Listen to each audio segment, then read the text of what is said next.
brought to you by Nova शुद्ध घी। जब जब खाए दिल खुश हो जाए, सदियों का नोवा शुद्ध देसी घी, सपना स्वस्थ भारत का। I love घी घी घी घी घी।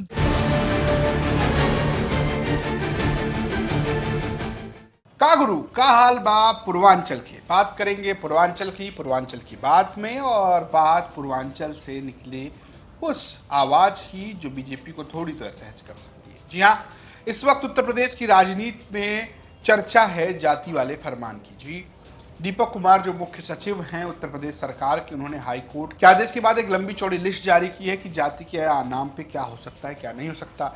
आप जाति का इस्तेमाल राजनीतिक तौर पर नहीं करिएगा, आप कोई पोस्टर बैनर मत लगाइए, आप कोई राजनीतिक रैली मत कीजिए, एफआईआर में जाति का नाम नहीं होगा। सोशल मीडिया पर अगर आप जाति को लेकर लिखते हैं, अगर भावनाएं भड़काते हैं और साथ ही साथ अगर आप बहुत ज़्यादा प्राउड फील करते हुए भी लिखते हैं, जाति विशेष के लिए लिखते हैं जिससे किसी और की भावना आहत होती है, तो कार्रवाई होगी। जाति का शोर मत करिए। लेकिन सवाल यह है कि पॉलिटिकल पार्टीज क्या करेंगी जिनके नाम में ही जाति है। जी हाँ, उत्तर प्रदेश की एक ऐसी पार्टी है जिसके नाम में जाति है, नाम है निषाद पार्टी। बड़ा लंबा सा नाम है उनका, लेकिन उसको वो शॉर्ट करके निषाद बना देते हैं। निर्बल शोषित हमारा दल, ये पार्टी का नाम है, उसको निषाद पार्टी कहते हैं, जिसके मुखिया हैं संजय निषाद। अब सवाल यह है कि क्या निषाद पार्टी के आगे निषाद रहेगा कि नहीं रहेगा, उस पर भी कार्रवाई होगी कि नहीं होगी। अब इस बात को लेकर निषाद पार्टी की तरफ से जवाब आया है। भदोही पूर्वांचल का वह हिस्सा जहां पर निषाद पार्टी मजबूत है, वहां पहुंचे संजय निषाद। उन्होंने कहा, मैं तो सरकार से कहूंगा कि कोर्ट जाए इस मामले में और कहें कि भाई साहब देखिए, आगे इस मामले को देखिए, हाई कोर्ट से ऊपर जाइए इस मामले को लेकर। जरा सुनिए संजय निषाद। न्यायालय के आदेश का हम लोग सम्मान करते हैं, लेकिन न्यायालय में ऊपर भी रिवीजन होता है, उससे ऊपर भी फिर से ट्रायल भी होता है।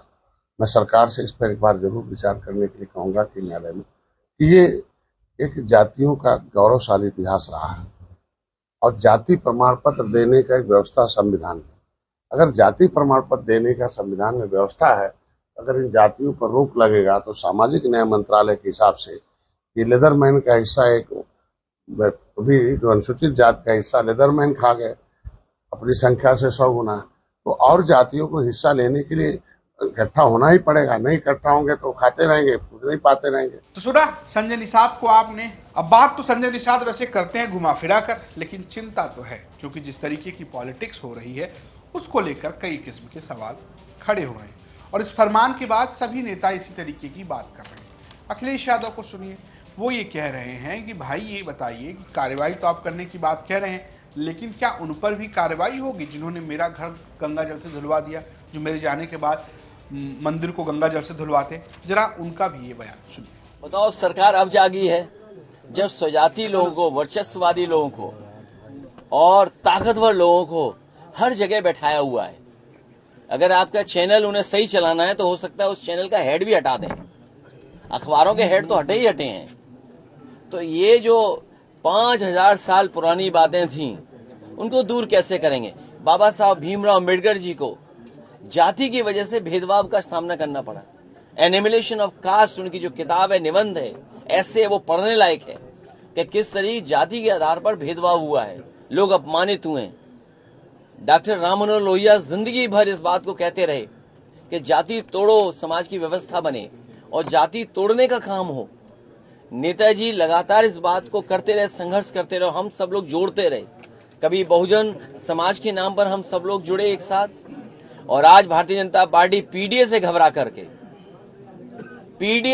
करके, हालांकि वो हाई कोर्ट का फैसला है, लेकिन मैं ये मानता हूं हमारा पहला इमोशनल भावनात्मक रिश्ता अगर कोई है तो वो जाति है। वो कोई डिनाई नहीं कर सकता है। मुझे उम्मीद है कि भविष्य में कोर्ट इस बात को भी कहेगा कि जातियां कैसे खत्म हो, जातियों की भेदभाव कैसे खत्म हो। कोई हमें जाति के आधार पर हमारा घर मकान न धुलवाए, कोई जाति के आधार पर प्रतिमा न धुलवाए, कोई जाति के आधार पर अगर मैं मंदिर चला जाऊं तो मंदिर गंगा जल से न धोए।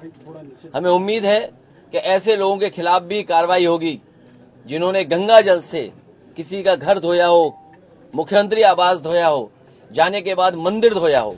दरअसल 3 व्यक्तियों का मामला था जो हाई कोर्ट में गए थे अपनी राहत के लिए, प्रवीण क्षेत्री समेत। उनकी याचिका पर सुनवाई करते हुए हाई कोर्ट ने एक बात देखिए कि यहाँ पर जो एफआईआर है उसमें फलाना व्यक्ति के आगे उनकी जाति, फलाना व्यक्ति के आगे उनकी जाति, फलाना व्यक्ति के आगे उनकी जाति लिखी है। तो हाईकोर्ट ने डीजीपी को भेज दिया नोटिस, भैया ये कैसी बात है, आप किसी की जाति क्यों लिख रहे हैं एफआईआर में।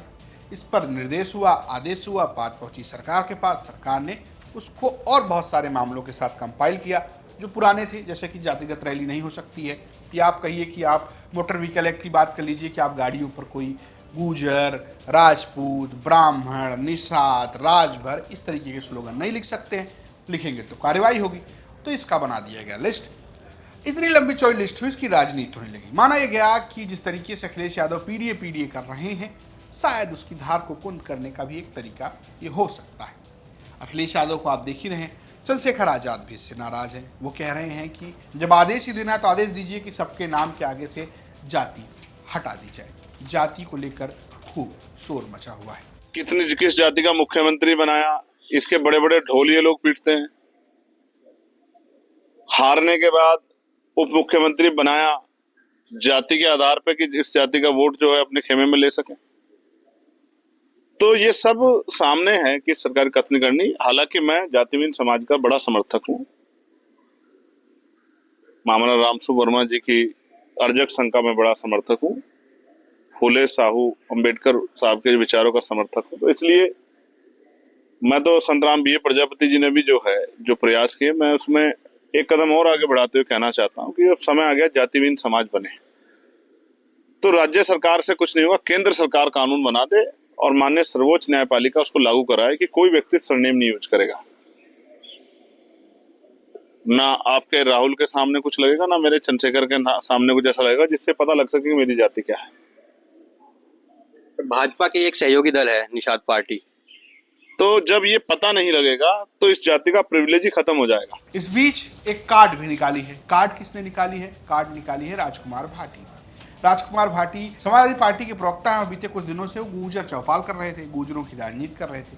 उन्होंने एक पोस्ट किया, जो भाई अपने क्षेत्र में गुर्जर चौपाल की तैयारी कर रहे हैं वे निर्धारित दिन में उसे कराएं। बैनर पर गुर्जर चौपाल की जगह पीडीए चौपाल लिख दे। हम नहीं चाहते कि शासन प्रशासन और पुलिस से बेवजह टकराव हो। हमारे लोग पुलिस कार्रवाई और मुकदमों में फंसे। हमारा अभियान राजनीति में हिस्सेदारी के लिए, टकराव के लिए नहीं। हमें युद्ध नहीं लड़ना, समाज को जागरूक करना है और एकजुट करना है। उन्होंने कहा कि भाई गुर्जर चौपाल नहीं करेंगे, पीडीए चौपाल करेंगे। बात तो गुर्जरों की होगी, लेकिन सवाल पूर्वांचल में ज़्यादा उठता है, क्योंकि पूर्वांचल में 3 ऐसी पार्टियां हैं जो मुख्य तौर पर जातिगत आधार की राजनीति करती हैं। हालांकि सभी पार्टियां अपने अपने स्तर पर जातियों की राजनीति करती हैं। कोई समीकरण बिठाता है, कोई मुख्यमंत्री उप मुख्यमंत्री की पॉलिटिक्स करता है, संगठन में ओबीसी, सैनी, शाक्य, कुशवाहा की बात करता है, तो कोई पीडीए कहता है और जिसमें पिछड़ा दलित अल्पसंख्यक की बात करता है, जिसमें आपको कुर्मी, मौर्य ऐसी पॉलिटिक्स दिखती है। तो कोई कहता है कि भैया मैं तो राजभर की पॉलिटिक्स करता हूँ, राजभर समुदाय की बात करता हूँ। ओम प्रकाश राजभर जो तो एक क्रम में जातियों का नाम तक गिना देते हैं। संजय निषाद जो निषादों की बात करते हैं। अनुप्रिया पटेल उनकी पार्टी जो मुख्य तौर पर पटेलों और कुर्मियों की बात करती है। अब सवाल ये है कि क्या ये लोग ये पॉलिटिक्स करेंगे या आदेश के बाद ये राजनीति बंद हो जाएगी। संजय निषाद ने भदोही से तो कुछ ना कुछ कहा है। अब सरकार क्या फैसला लेती है ये देखने वाली बात है। वैसे संजय निषाद आपको बताने कि पहले भी बीजेपी से नाराज चलते रहे। ये स्टोरी भेजी थी भदोही से हमारे सहयोगी महेश ने। देखते रहिए यूपी तक। नमस्कार।